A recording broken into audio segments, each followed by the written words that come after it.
Bonjour à toutes et à tous. Dans cette vidéo, nous allons parler démographie.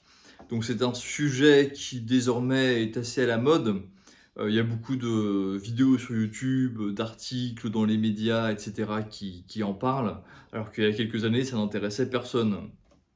En Pologne, la situation, elle est particulièrement préoccupante. Si vous êtes un démographe en Pologne, il y a de fortes chances que vous finissiez dépressif face à la réalité. Donc nous allons voir les chiffres.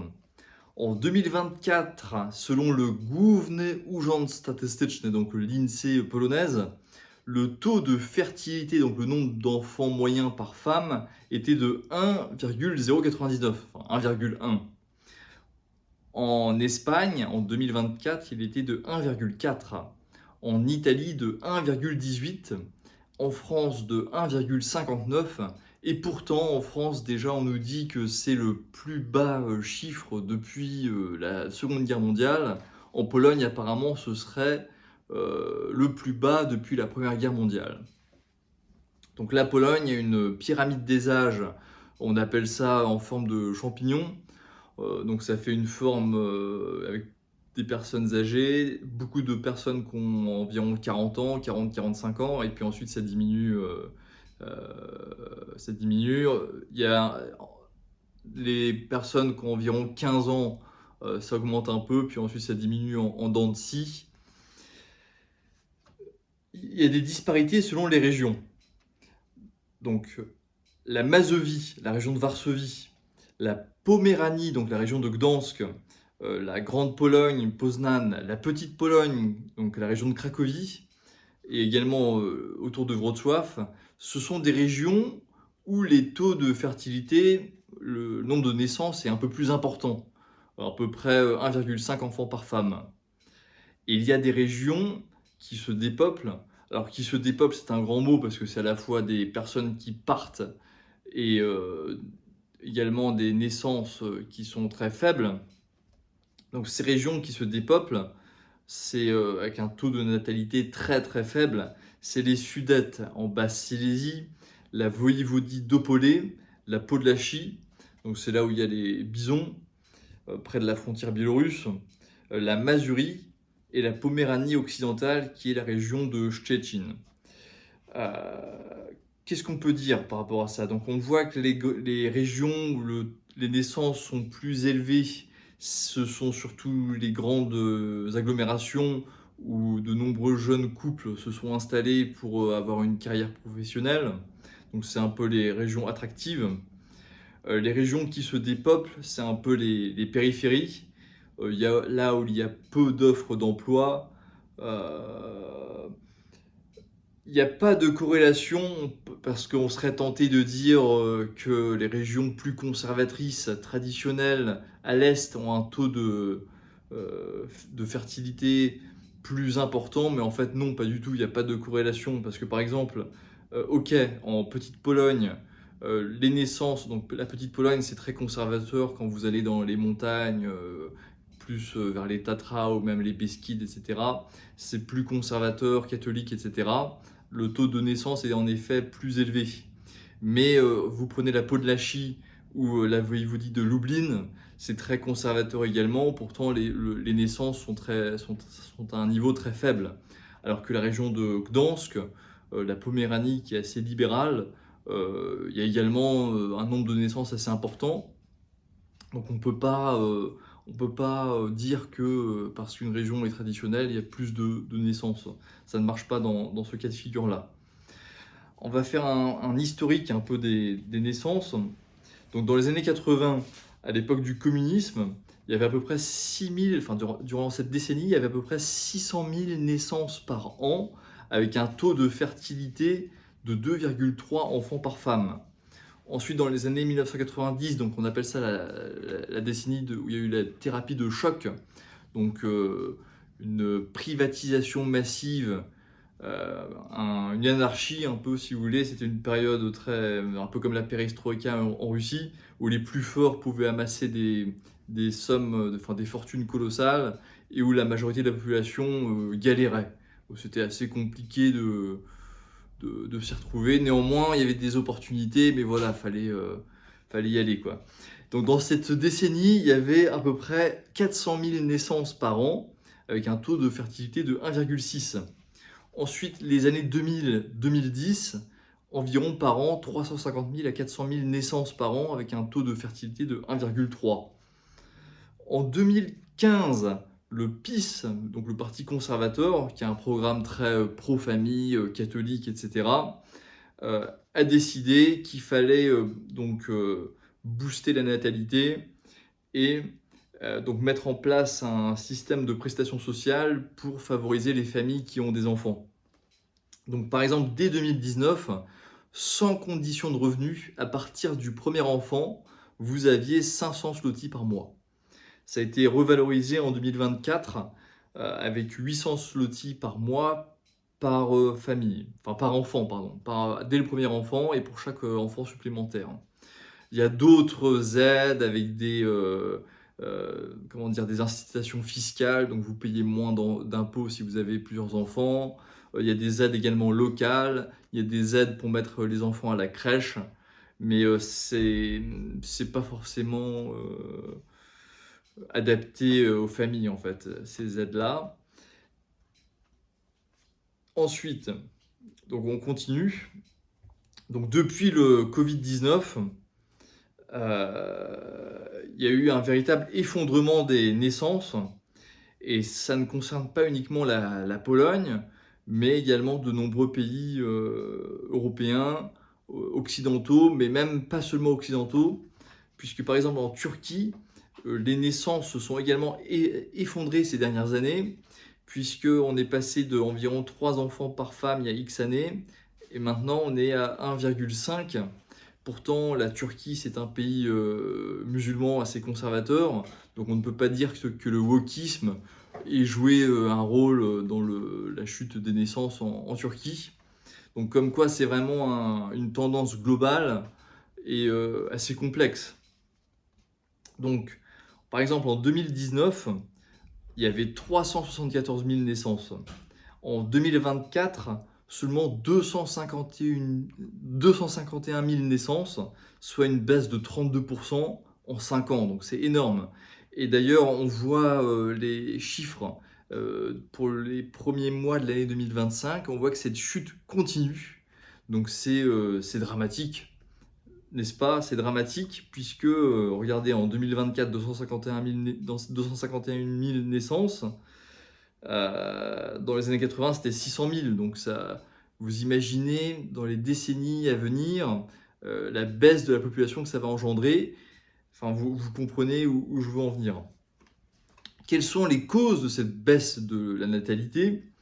Donc on peut dire, en fait, je me suis fait une liste de par mon expérience personnelle, en fait, donc ce que j'entends autour de moi, les gens qui en parlent, les articles que je lis à droite à gauche, un peu l'écho que j'entends. Donc on peut dire tout d'abord, il y a un choix individualiste des jeunes qui privilégient leur carrière professionnelle. Donc c'est souvent les trentenaires. Et donc ces gens-là, en fait, c'est un choix conscient qu'ils font. Faut savoir qu'en Pologne, les gens de ma génération ou un peu plus âgés, lors de leur enfance, il y a beaucoup de gens qui ont vécu dans la pauvreté, leurs parents n'avaient pas beaucoup d'argent. Et donc en fait maintenant, une fois qu'ils ont suffisamment d'argent et qu'ils ont une carrière pro qui leur permet de bien vivre, ils veulent vraiment en profiter. Et donc ça existe, hein. C'est pas, je pense que c'est une minorité de la population, mais c'est quelque chose qui existe. Alors moi, je ne juge pas, c'est comme ça, voilà. Ensuite, la seconde cause, c'est l'exode des femmes des campagnes vers les villes. Ça, c'est prouvé en fait. C'est que dans les campagnes, dans la province, dans les petites villes, il y a assez peu d'opportunités pour les femmes. Elles peuvent éventuellement être vendeuses dans différents magasins ou être coiffeuses, mais il y a peu de possibilités. Contrairement pour les hommes, il y a déjà tout ce qui est agriculture, industrie, chauffeur de poids lourds, enfin il y a plein de boulots qui peuvent exercer en province et même qui parfois peuvent être assez bien payés. Donc on se retrouve avec un déséquilibre, avec beaucoup plus d'hommes que de femmes Donc forcément, ça complique la situation, puisqu'ils ont des difficultés pour se mettre en couple et voilà. Et ça, je pense, c'est partout pareil. C'est pas uniquement en Pologne, c'est de nombreux pays, qui sont exactement dans ce même cas de figure.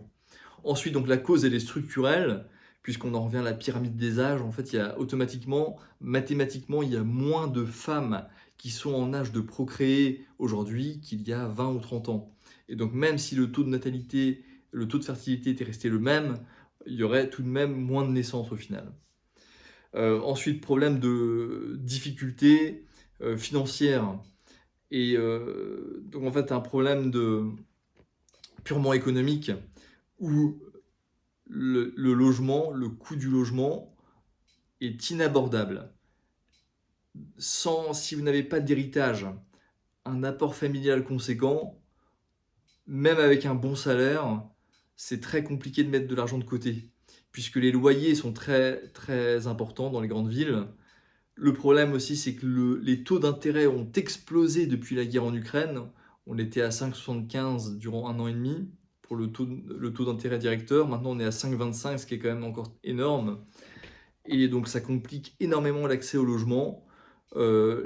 Les locataires, donc en dehors, en fait, ils payent un loyer énorme, 40-50% du montant du salaire. Ça, c'est tout à fait c'est une réalité, à moins de se mettre en coloc. Que dire d'autre? Aussi, le droit n'est pas en faveur des locataires, puisque le propriétaire peut augmenter le loyer de X% d'une année sur l'autre. La loi alors je connais pas les détails, je me suis pas renseigné avant de faire cette vidéo, mais corrigez-moi si ce que je dis n'est pas exact. Mais c'est vrai que c'est pas comme en France ou en Allemagne, c'est beaucoup plus libéral. Et donc en fait, quand vous êtes locataire, vous vivez constamment avec la menace que votre loyer augmente. Enfin, si vous voulez, ça n'aide pas à se projeter. En fait, vous ne pouvez pas vous dire dans 10 ans, je serai toujours locataire. Si j'ai un enfant, 2 enfants, si j'ai une famille, si je fonde une famille, il faut absolument que je puisse devenir propriétaire. C'est vraiment ça l'état d'esprit en Pologne. Donc voilà aussi tout ce qui est contrat de courte durée, etc. Enfin, marché du travail, ok, on a très peu de chômage, mais vous pouvez vous faire licencier très facilement. Les salaires pour une majeure partie de la population demeurent assez faibles par rapport au coût de la vie. Donc voilà, donc c'est vraiment des problèmes économiques très concrets. Également, donc ça c'est partout pareil. Néanmoins, il faut savoir qu'on est juste à côté de l'Ukraine, donc où il y a la guerre. On entend, enfin la Russie est une menace, on va dire, les Polonais dans leur ADN, ils se sont toujours sentis menacés par la Russie de par leur histoire. Donc, si vous voulez, les événements actuels, l'instabilité, l'incertitude ne permettent pas une projection sereine à l'avenir. Et donc c'est vraiment une anxiété qui est présente chez les jeunes, et forcément ça ne favorise pas l'idée qu'on crée une famille, qu'on crée un foyer. L'immigration, donc il y a moins de Polonais qui émigrent qu'avant, néanmoins ça existe toujours. Il y a toujours des Polonais qui continuent d'émigrer par rapport aux conditions économiques que j'ai mentionnées précédemment. Donc, selon les chiffres en 2023, donc attention, je ne vous parle pas de Polonais qui ont immigré dans les années 60 ou dans les années 90, c'est vraiment une immigration récente qui touche surtout des jeunes, donc en âge de procréer. Donc, il y aurait 740 000 Polonais qui vivraient en Allemagne en 2023. En 2021, 680 000 Polonais au Royaume-Uni, contre 1 million avant. Donc, ça a énormément baissé, puisque la situation au Royaume-Uni, clairement, elle est pire que la situation en France, on pourrait dire. À moins que vous ayez un salaire mirobolant à Londres, franchement, c'est la galère. Ça donne pas envie de s'y installer actuellement. Aux Pays-Bas, 220 000 Polonais, il y a toujours, et ça, c'est un chiffre en constante augmentation. En fait, les Pays-Bas demeurent une terre attractive pour les travailleurs polonais. Les salaires sont assez élevés, vous pouvez toujours y trouver un travail assez facilement. 67 000 Polonais en Autriche. Et moi, j'entends dans mon entourage, j'entends qu'il y a beaucoup de gens qui habitent à Vienne ou récemment qui ont émigré à Vienne. C'est assez attractif. Il y a également des Polonais en Suisse, en Norvège, dans les pays nordiques, il y a également pas mal de Polonais. En Islande, il y a beaucoup de Polonais, au Danemark, etc. Voilà pour cette partie. Donc, cependant, il faut savoir que la Pologne maintenant est devenue une terre d'immigration, surtout depuis la guerre en Ukraine, mais même déjà avant, il y avait beaucoup d'Ukrainiens. Donc en 2025, quelles sont les nationalités présentes en Pologne avec un permis de séjour? Donc ça, c'est des chiffres que j'ai trouvés, des chiffres officiels. Donc il y aurait à peu près environ 1 million d'Ukrainiens qui résideraient en Pologne avec un permis de séjour. 150 000 Biélorusses, 25 000 Géorgiens, 25 000 Indiens, 18 000 Russes, 14 000 Allemands, environ 8 à 10 000 donc de Turcs, d'Ouzbeks, de Vietnamiens, de Moldaves et de Philippins. Et en effet, on le remarque dans les grandes villes, franchement, on voit qu'il y a de plus en plus d'immigrés. Alors attention, en général, vu qu'il y a très peu d'aides sociales en Pologne, elles sont quasiment inexistantes. Tous les étrangers, les immigrés qui s'installent en Pologne, ils doivent travailler. Et donc à partir de là, ça résout quand même énormément de problèmes, puisque tout le monde travaille, tout le monde doit s'intégrer, et donc il n'y a pas de chômage de masse chez les immigrés, il n'y a pas de quartier comme en France ou en Suède, avec une population immigrée qui vit de prestations sociales. Ça n'existe pas, et je ne pense pas que ça existe un jour compte tenu de la mentalité polonaise. Ensuite, donc, l'acquisition de la nationalité en Pologne. Donc c'est faisable. Ça mériterait toute une vidéo, c'est un sujet très intéressant. Là, je parle dans le contexte de la démographie. Donc il y a à peu près 10 à 15 000 personnes qui acquièrent la nationalité polonaise par an. Donc 50% d'entre eux sont des Ukrainiens, 20 à 30% des Biélorusses.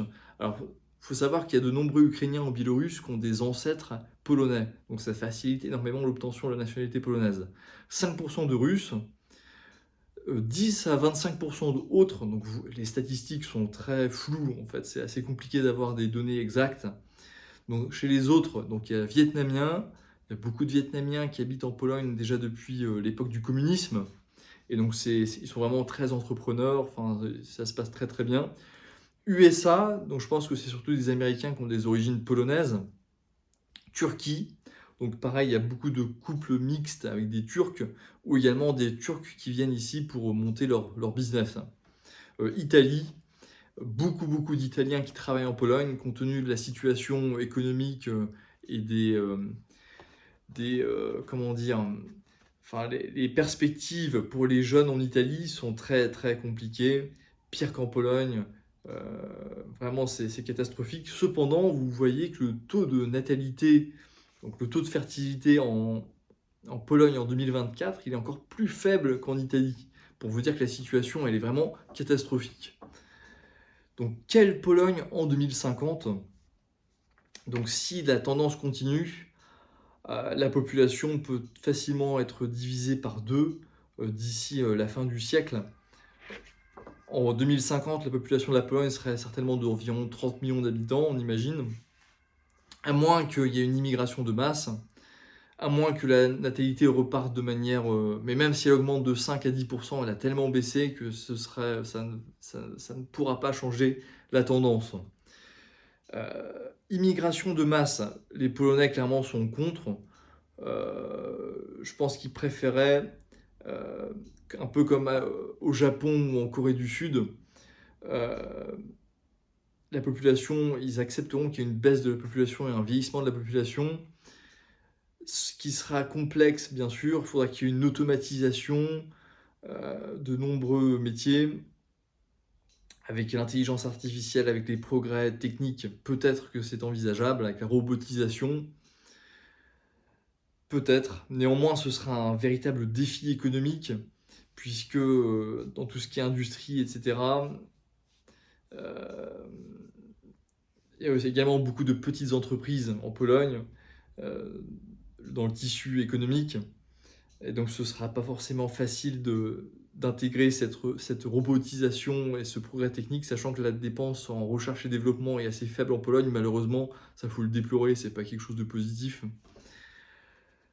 Et donc, Une immigration de masse, tout va dépendre de la situation en Ukraine. Est-ce qu'à l'issue du conflit, beaucoup d'Ukrainiens retourneront chez eux? Je pense qu'une majorité d'entre eux resteront en Pologne. Est-ce qu'au contraire, il y aura une nouvelle vague d'affluence de réfugiés ukrainiens ou d'immigrés ukrainiens en Pologne? Il faut savoir que le fait qu'il y ait plus d'un million d'Ukrainiens qui résident actuellement en Pologne, ça permet de retarder d'à peu près d'une décennie les conséquences négatives de la crise démographique. Donc, ce qui permet en fait de retarder ces conséquences négatives. Il faut savoir que les Ukrainiens aussi font très peu d'enfants. Ça peut se comprendre, hein, vu leur situation, la situation du pays. Et donc, ce n'est pas non plus viable à long terme. Il va falloir. Donc, il y a de plus en plus d'Ouzbeks. Il faut savoir que dans les pays d'Asie centrale, la natalité est repartie à la hausse ces dernières années. Au Kazakhstan, en Ouzbékistan, au Tadjikistan, etc., maintenant il y a à peu près 3 enfants par femme. Alors, ce sont certes des pays musulmans, mais assez, on peut dire assez laïques dans leur pratique. Donc peut-être qu'il y aura de plus en plus d'immigrés de ces pays-là, peut-être des Indiens également, des Vietnamiens, des Philippins, etc. Tout dépendra du choix de la société polonaise et du choix des politiciens. Néanmoins, vous savez comment ça se passe, hein. Les politiciens, ils font leur politique sans... Enfin, il y a des élections tous les 5 ans, mais ça ne veut pas dire pour autant qu'ils prennent en considération les demandes du peuple. Notamment, il faut savoir que le PiS, pourquoi il a perdu l'élection législative en 2023? Faut savoir qu'ils avaient un scandale lié à l'immigration, puisqu'ils auraient distribué 200 à 300 000 visas partout dans le monde, moyennant entre autres des pots de vin, etc. Enfin, c'était très controversé, et c'est notamment pour ça qu'ils ont perdu l'élection. Donc pourtant le PiS est un parti très anti-immigration et très conservateur. Donc à voir comment ça va se passer. Par exemple en Allemagne, ils ont un taux de natalité très faible depuis les années 70. Et ils ont une population très stable qui a peut-être augmenté d'1 million, donc ce qui est que dalle, à l'échelle de 80 millions d'habitants. Par contre, bien sûr en Allemagne, aujourd'hui il y a 20 à 30% de la population qui n'est plus allemande. C'est surtout des Turcs, des Syriens, enfin bref, du monde entier. Il y a énormément d'immigration d'Europe de l'Est, d'autres pays du Moyen-Orient, même d'Amérique du Sud, ou d'Asie. Donc voilà, quelle sera, c'est une question ouverte, selon vous, quel est l'avenir de la Pologne, quel est l'avenir de la Pologne d'un point de vue démographique, en espérant que la natalité va remonter, mais bien sûr, les aides sociales, par exemple les 800 zloty par enfant, ça a surtout permis de relancer la consommation et pas tellement la natalité. Alors peut-être un peu les premières années où ça a été mis en place, mais au final, à court, moyen terme, on voit que, enfin moyen long terme, on voit que ça a surtout relancé la consommation et pas forcément les naissances. Et vous ne pouvez pas forcer les gens à avoir des enfants, à moins qu'on soit dans un système totalitaire. On ne peut pas forcer les couples à avoir 3 ou 4 enfants. Et clairement, on voit que les choix de société des dernières années n'encouragent pas les familles nombreuses. Et il y a beaucoup d'articles, enfin, je le déplore, où on privilégie plutôt le confort personnel, l'individualisme, et pas les familles. Donc voilà, affaire à suivre. Dites-moi en commentaire ce que vous en pensez. Abonnez-vous à cette chaîne si ces sujets sur la Pologne vous intéressent. Je pense qu'on ne parlera pas uniquement de Pologne, mais pour le moment, voilà, moi, j'habite en Pologne, je suis franco-polonais, donc je peux apporter mon expertise dans plusieurs sujets concernant la Pologne. Je vous remercie.